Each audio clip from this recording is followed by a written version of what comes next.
swalayan, warung lontong, obat, apotek, ulang, dan ada tambahan beberapa seperti non pangan, toko listrik, plastik, emas, jenis bibit ternak, pupuk, pestisida, obat, vaksin untuk ternak serta pakan ternak. Itu yang dikecualikan, boleh dibuka. Ya selebihnya gini Pak, ini perwal tidak sembarangan keluarnya berdasarkan kajian pemerintah dan sebagainya, ya. Intinya hanya ingin melindungi warganya dari sebaran virus. Itu satu. Jadi dan jangan salah, ITC ini saya pikir cukup satu-satunya mall yang paling dinamis, yang paling gencar, yang paling ngerepotin lupus. Tiba-tiba datang ke saya laporan, Pak, gini. Ayo luruskan. Saya dan ITC, gugus tugas di Kampung Anggrek yang bukan itu, dengan ITC itu terus. ITC mengeluarkan menyampaikan masalah gini. Kita tanggapi Pak, kita laporkan, kita pimpinan rapat, kemudian menghasilkan sesuatu. Dan sesuatu itu adalah yang disebut dengan peraturan daerah nomor 13 tentang PSBB. Itu ketika ada beberapa tenan yang mengajukan pembukaan, ternyata ditolak.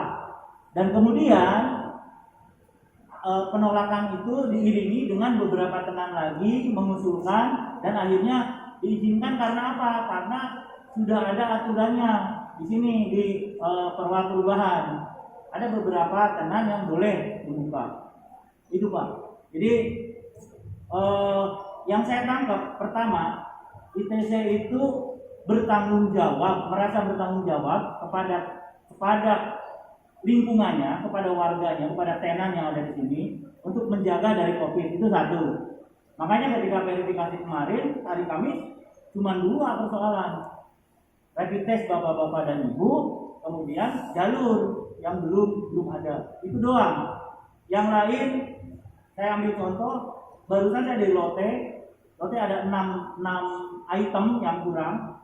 Kemudian Pamulang Square masih terlalu banyak yang kurang dipenuhinya. Akhirnya verifikasi ulang tadi, itu verifikasinya harus ulang. Maksudnya apa kita verifikasi Pak? Yang jelas ketika terjadi kasus di mall ini, saya tanya ke bapak-bapak, siapa yang bertanggung jawab? Tenan, manajemen, atau pemerintah? Tanggung jawab semua Pak.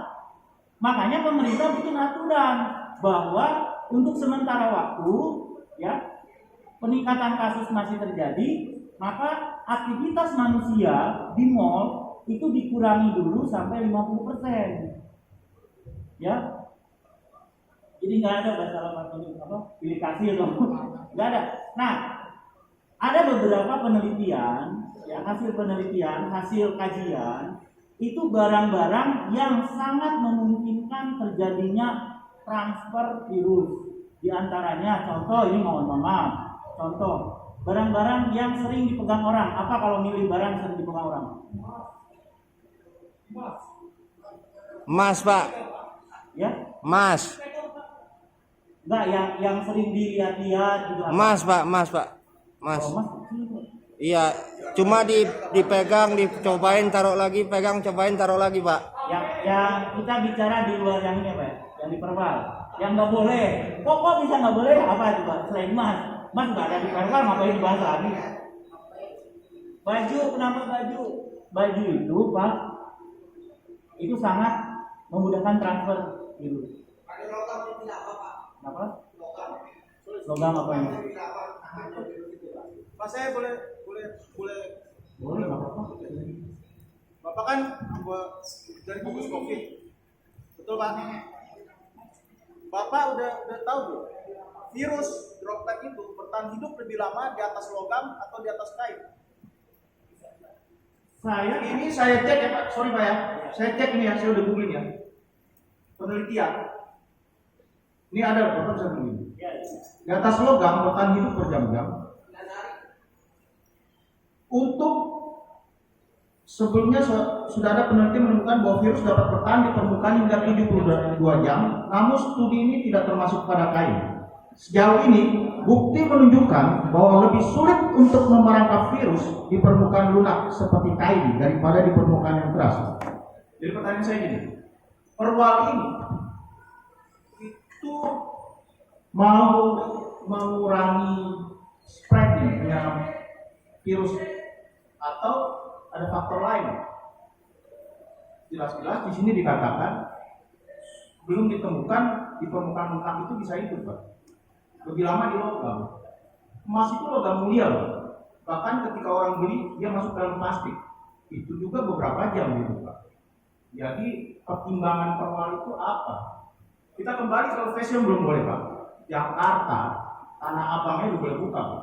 Beberapa yang sekitar sini, SMS, Iron, baju juga termasuk. Tang City 22 Mei saya juga ada di situ. Itu baju boleh buka, Pak. Gitu loh. Masalahnya ini gedung berdiri 2005. Ini semua fashion, Pak.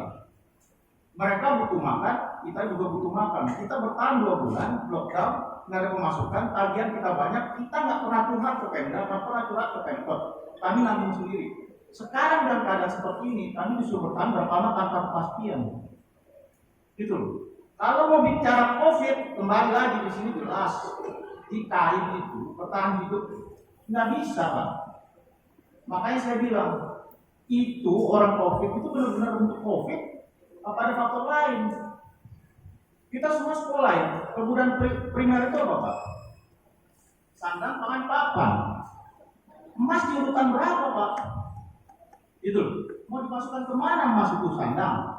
Kalau sandang kami juga sandang, Pak. Gitu. Ya, kira-kira gitu aja. Ya, terima kasih. Terima kasih. Perkembangan dari perwal ini tidak vakum, artinya dinamis. Saya di Bubut juga kebetulan sedang menunggu perwal yang baru. Perwal yang baru, perkembangan perwal yang ada toko emasnya ini itu adalah menjelaskan tentang bagaimana tata cara rumah ibadah boleh melakukan kegiatan.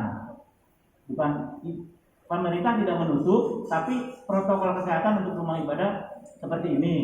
Nah, untuk tenan-tenan yang lain, yang saya pikir pemerintah juga nggak tinggal diam. Maksudnya kajian-kajian itu terus dilakukan. Kalau tadi debat yang memperdebatkan yang sudah ada gitu ya, saya pikir ya bukan saatnya kita. Yang jelas, yang saya tahu draft perwal terbaru sedang. Ini yang paling aneh kan namanya juga kedaruratan ya Mas ya. Kondisi darurat nasional ya. Jadi perwal itu bisa berubah lagi sewaktu-waktu. Yang hanya dibutuhkan oleh kita ya mari sama-sama bisa bersabar, sama-sama mendukung terutama gedung ini. Maksudnya mendukung gimana? Tunjukkanlah, jangan sampai ada teman-teman dari Satpol melihat sesuatu pelanggaran, kok ini melanggar gitu. Malah nanti ditutup lagi gitu kan. Itu yang sebenarnya dijaga. Baik, ini dibuka untuk beberapa tenan sementara. Nah, selanjutnya kita akan usulkan lagi misalkan atau akan kaji lagi untuk beberapa. Saya selama di Gugus tidak pernah menerima surat izin pembukaan dari fashion. Nah, itu kenapa? Saya balik nanya. Selama 2 bulan lockdown nggak ada satupun surat bahwa permohonan izin dari fashion ke gugus tugas. Sementara yang lain ada melayangkan surat. Yang saya tahu ada yang penolakan ada, yang ditolak ada, yang disetujui ada. Itu satu ya.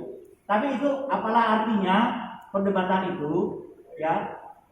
Yang kami sosialisasikan sekarang adalah ini loh ada perkembangan perwal yang membuka kesempatan untuk buka kembali hanya dengan syarat yaitu melaksanakan protokol kesehatan. Adapun untuk tenan-tenan yang lain yang belum tercantum di perwal, namanya perkembangan Pak. Ya, tidak harus saklek. Oh ini nggak boleh, ya enggak juga lah. Kan lihat perkembangan gitu. Nah nanti dalam perkembangannya draft saya kasih tahu bahwa draftnya sedang disusun ulang. Jadi ada perubahan-perubahan. Entah itu tenan mana lagi.